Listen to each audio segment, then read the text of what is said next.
Bonjour et bienvenue dans Allo Coach série course à pied. Bonjour coach Stéphane Masson. Aujourd'hui, nous allons parler de running nature, loin du bitume et des pavés qui peuvent s'avérer de pièges redoutables pour les chutes. Merci de nous faire plaisir d'être avec nous, coach. Alors, pourquoi et pour quel plaisir pratiquer le running nature? Bonjour Émilie, bonjour à tous.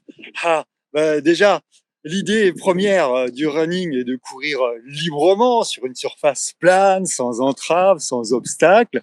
Alors sur la route en campagne, le long des rivières, sur les pistes cyclables ou en ville, tout simplement dans la rue. Rien que cela, et si peu que la météo soit de la partie, soleil léger, petit vent doux dans les cheveux, constitue déjà un grand bonheur auquel on adhère tous forcément sans rechigner.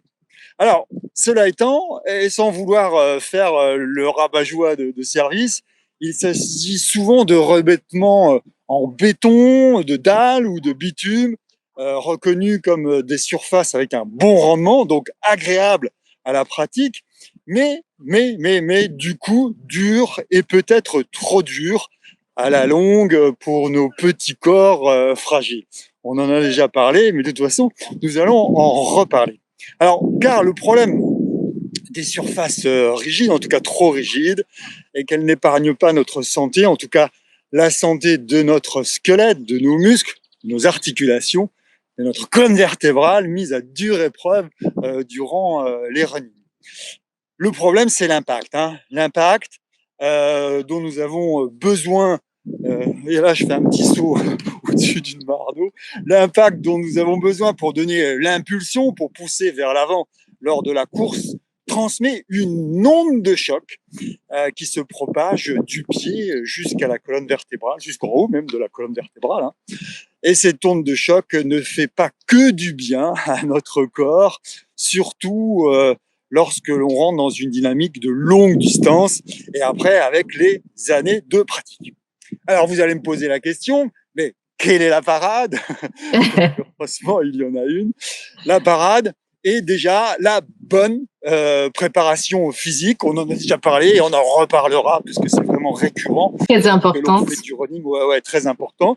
C'est la préparation physique avec du renforcement musculaire qui va permettre de bien maintenir tout votre corps et d'avoir une bonne attitude, une bonne posture, et les étirements réguliers et spécifiques pour la course à pied qui sont vitaux aussi pour garder la plasticité et l'élasticité musculaire dont on a besoin pour fournir notre effort.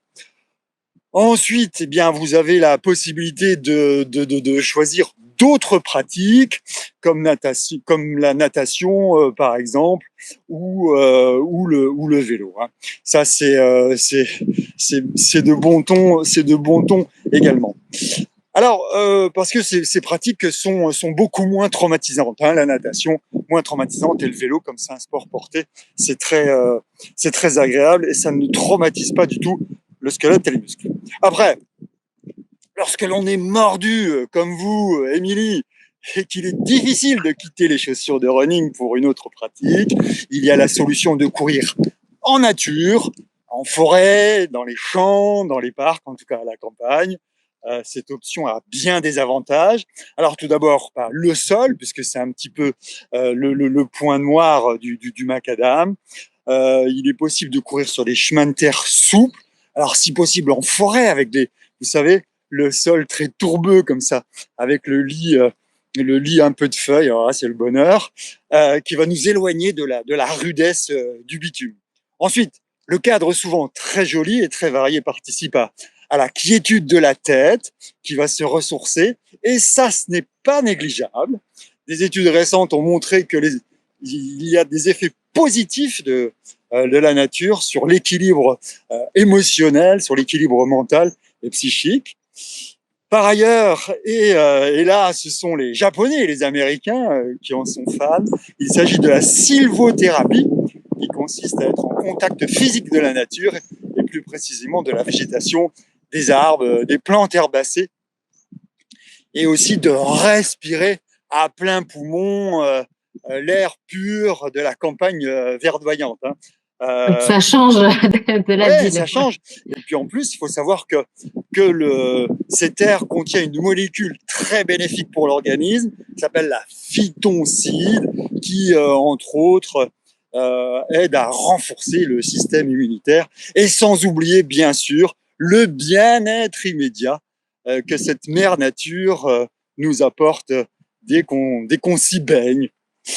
Et bien sûr, alors n'oubliez pas de vous faire accompagner d'un spécialiste de running qui saura vous indiquer dans votre région les bons endroits pour aller courir en toute quiétude et bénéficier de tous ces avantages. Et n'oubliez pas non plus le maître mot en sport et surtout en running: progressivité, régularité. Merci beaucoup Stéphane. Voici plein de bonnes raisons de se mettre au running nature. Et effectivement, donc, n'hésitez pas à vous rapprocher. Parfois, il y a des groupes ou de coachs pour avoir les bons conseils, les bons plans, les bons parcours en fonction des distances. Généralement, les coachs ont tout ça, que vous voyez du 5, du 10, du 15, voire plus, si affinité. Et bien sûr, donc pour tout coaching personnalisé, vous pouvez contacter Stéphane Masson sur son site internet, masson-le-du-6 coach.com, maçon-coach.com. Toutes les informations pour vous retrouver, donc soit en coaching personnalisé en face à face ou encore même en visio, hein, ça se fait très bien, ou même par téléphone si on a besoin de conseils par téléphone. Il faut surtout pas hésiter à rejoindre Stéphane. À vos baskets, tout le monde, pour un petit running nature. À vos baskets et prenez beaucoup de plaisir à courir Surtout en nature. Merci beaucoup Stéphane, à très bientôt pour un prochain Avec sujet. plaisir. Au revoir Émilie, au revoir à tous. Au revoir à tous, merci.